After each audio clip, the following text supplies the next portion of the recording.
అందరికీ నమస్కారం. గ్రామ గ్రూప్ ఉంటుంది కదా, ప్రతి ఒక్కరి విలేజ్లో గ్రామ గ్రూప్ ఉంటుంది.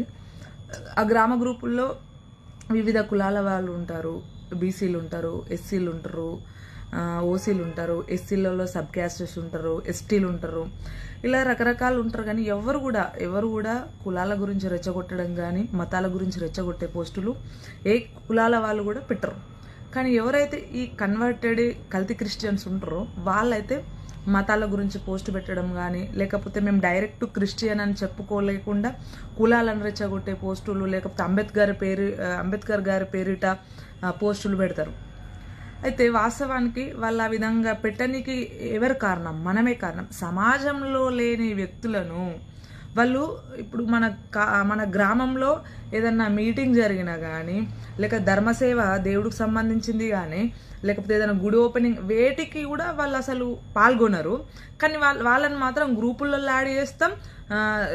గ్రామ పంచాయతీ చుట్టూ ఏం బెనిఫిట్స్ వస్తాయా, ఏం వేసుకొని తిందామని గ్రామ పంచాయతీ చుట్టూ వాళ్ళే ఉంటారు. కానీ వాళ్ళని మాత్రం మనం ఎవ్వరం ఎదిరించాం. మనకెందుకులే అని మనం మూసుకొని ఉంటాం అన్నట్టు. అయితే ఈ విధంగా పెడతారు. సరే, కులాలు ఎక్కడున్నాయండి? ఇప్పుడు ఈ కాలంలో కులాలు అనేటివి ఎక్కడున్నాయి? ఓసీలు బీసీలను తక్కువ చూస్తారు. అసలు బీసీలు సబ్ క్యాస్టులో వాళ్ళే మీరు తక్కువ మేము తక్కువ అనుకుంటారు. కాబట్టి ఎస్సీలలో సబ్ క్యాస్టులు, ఎస్సీలలో ఇప్పటికి కూడా చాలా సబ్ క్యాస్టెస్ ఉన్నాయి. ఇప్పటికి కూడా మాల వర్గం వాళ్ళు, మాదిగ వర్గం వాళ్ళని ఇంకా కూడా తక్కువ చూస్తారు, మేము ఎక్కువ అని అనుకుంటారు. ఇట్లా మన కింది వర్గం వాళ్ళని మనం తక్కువ అనుకున్నట్టే మన పై వర్గం వాళ్ళని కూడా మనల్ని తక్కువ అనుకుంటారు. నీ కింది వర్గం వాళ్ళని నువ్వు చేరదీయు, నువ్వు నీ కింది వర్గం వాళ్ళను కులహీనంగా నువ్వు చూడకు, ఆటోమేటిక్గా పైన వాళ్ళు సెట్ అవుతారు. మరి ఎక్కడ లేదు. అయినా కూడా సరే, ఒకప్పుడు మనకంటే ముందు తరాల వాళ్ళకు కులపిచ్చి అనేది ఉండే. కానీ ఇప్పుడు మన తరాలు, మన జనరేషన్ వాళ్ళకి ఎక్కడ కూడా కులపిచ్చి లేదు. కులాంతర వివాహాలు ఎన్నో జరుగుతున్నాయి, కులరహిత సర్టిఫికెట్స్ తీసుకుంటున్నారు.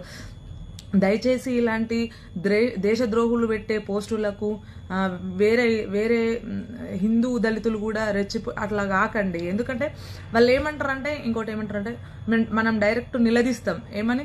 మీరు క్రిస్టియన్స్ అయి ఉండి ఇట్లా దళితులను రెచ్చగొట్టడానికి ఇట్లా పోస్టు పెడుతున్నారంటే మేము క్రిస్టియన్స్గా ఎందుకు మారాల్సి వచ్చిందో మీకు తెలియదా అని అంటారు. ఎందుకంటే మీ సనాతన ధర్మంలో కులాలు ఉన్నాయి కాబట్టే మేము క్రిస్టియానిటీలోకి వెళ్లాల్సి వచ్చింది అని అంటారు. సరే, మా సనాతన ధర్మంలో కులాలు ఉన్నాయి, మేము హిందువులం కుల పిచ్చోళ్ళమని మీరు అనుకుంటున్నారు కదా. మీరెక్కడ కులరహిత వివాహాలు చేసుకుంటున్నారు? మీరెక్కడ కులరహిత సర్టిఫికెట్స్ తీసుకుంటున్నారు? ఇగో మేము క్రిస్టియన్స్లోకి కన్వర్ట్ అయినాం, మాకు కులము లేదు, మాకు మతము లేదు, మాకు ఇష్టం వచ్చిన దేవుణ్ణి మేము పూజించుకుంటాం, మేము సమాజానికి మెసేజ్ ఇవ్వాలి అని అనుకుంటున్నామని మీరు మరి హిందూ సర్టిఫికెట్స్ తోటే కదా జాబ్స్ కొట్టుకుంటున్నారు సమాజంలో. మేము ఎవరన్నా మిమ్మల్ని నిలదీస్తున్నామా? ఇలాంటి దేశద్రోహులు రియల్గా అంబేద్కర్ అన్నారు, ఏ రోజైతే మతం మారుతారో ఆ రోజు మన దేశం అనేది ఐక్యత కోల్పోతుంది, సంథింగ్ ఏదో అంబేద్కర్ గారు అన్నారు. ఇవన్నీ నిజాలు.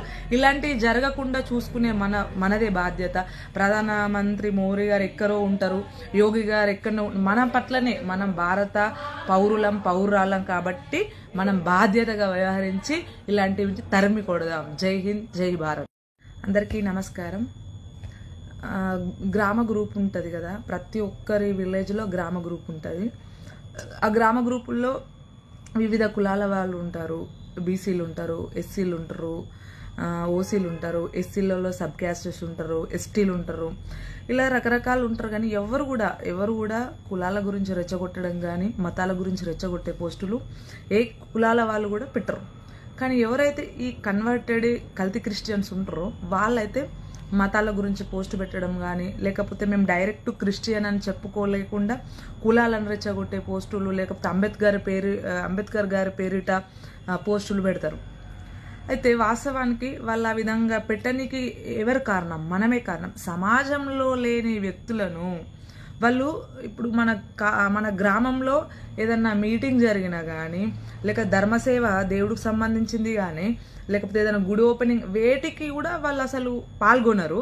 కానీ వాళ్ళని మాత్రం గ్రూపులలో యాడ్ చేస్తాం. గ్రామ పంచాయతీ చుట్టూ ఏం బెనిఫిట్స్ వస్తాయా, ఏం వేసుకొని తిందామని గ్రామ పంచాయతీ చుట్టూ వాళ్ళే ఉంటారు. కానీ వాళ్ళని మాత్రం మనం ఎవ్వరం ఎదిరించాం. మనకెందుకులే అని మనం మూసుకొని ఉంటాం అన్నట్టు. అయితే ఈ విధంగా పెడతారు. సరే కులాలు ఎక్కడున్నాయండి? ఇప్పుడు ఈ కాలంలో కులాలు అనేటివి ఎక్కడున్నాయి? ఓసీలు బీసీలను తక్కువ చూస్తారు. అసలు బీసీలు సబ్ క్యాస్టులో వాళ్ళే మీరు తక్కువ మేము తక్కువ అనుకుంటారు కాబట్టి. ఎస్సీలలో సబ్ క్యాస్టులు, ఎస్సీలలో ఇప్పటికి కూడా చాలా సబ్ క్యాస్టెస్ ఉన్నాయి. ఇప్పటికి కూడా మాల వర్గం వాళ్ళు మాదిగ వర్గం వాళ్ళని ఇంకా కూడా తక్కువ చూస్తారు, మేము ఎక్కువ అని అనుకుంటారు. ఇట్లా మన కింది వర్గం వాళ్ళని మనం తక్కువ అనుకున్నట్టే మన పై వర్గం వాళ్ళని కూడా మనల్ని తక్కువ అనుకుంటారు. నీ కింది వర్గం వాళ్ళని నువ్వు చేరదీయు, నువ్వు నీ కింది వర్గం వాళ్ళను కులహీనంగా నువ్వు చూడకు, ఆటోమేటిక్గా పైన వాళ్ళు సెట్ అవుతారు. మరి ఎక్కడ లేదు. అయినా కూడా సరే ఒకప్పుడు మనకంటే ముందు తరాల వాళ్ళకు కులపిచ్చి అనేది ఉండే, కానీ ఇప్పుడు మన తరాలు మన జనరేషన్ వాళ్ళకి ఎక్కడ కూడా కులపిచ్చి లేదు. కులాంతర వివాహాలు ఎన్నో జరుగుతున్నాయి, కులరహిత సర్టిఫికెట్స్ తీసుకుంటున్నారు.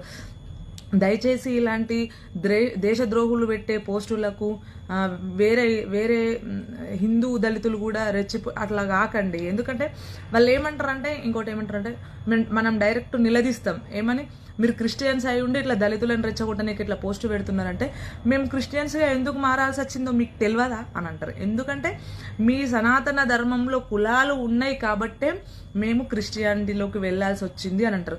సరే, మా సనాతన ధర్మంలో కులాలు ఉన్నాయి, మేము హిందువులం కుల పిచ్చోళ్ళమని మీరు అనుకుంటున్నారు కదా.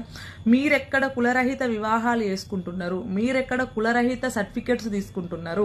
ఇగో మేము క్రిస్టియన్స్లోకి కన్వర్ట్ అయినాం, మాకు కులము లేదు, మాకు మతము లేదు, మాకు ఇష్టం వచ్చిన దేవుడిని మేము పూజించుకుంటాం, మేము సమాజానికి మెసేజ్ ఇవ్వాలి అని అనుకుంటున్నామని మీరు మరి హిందూ సర్టిఫికెట్స్ తోటే కదా జాబ్స్ కొట్టుకుంటున్నారు సమాజంలో. మేము ఎవరైనా మిమ్మల్ని నిలదీస్తున్నామా? ఇలాంటి దేశద్రోహులు రియల్గా అంబేద్కర్ అన్నారు, ఏ రోజైతే మతం మారుతారో ఆ రోజు మన దేశం అనేది ఐక్యత కోల్పోతుంది, సంథింగ్ ఏదో అంబేద్కర్ గారు అన్నారు. ఇవన్నీ నిజాలు. ఇలాంటివి జరగకుండా చూసుకునే మనదే బాధ్యత. ప్రధానమంత్రి మోడీ గారు ఎక్కడో ఉంటారు, యోగి గారు ఎక్కడో, మన పట్లనే మనం భారత పౌరాలం కాబట్టి మనం బాధ్యతగా వ్యవహరించి ఇలాంటివి తరిమి కొడదాం. జై హింద్, జై భారత్.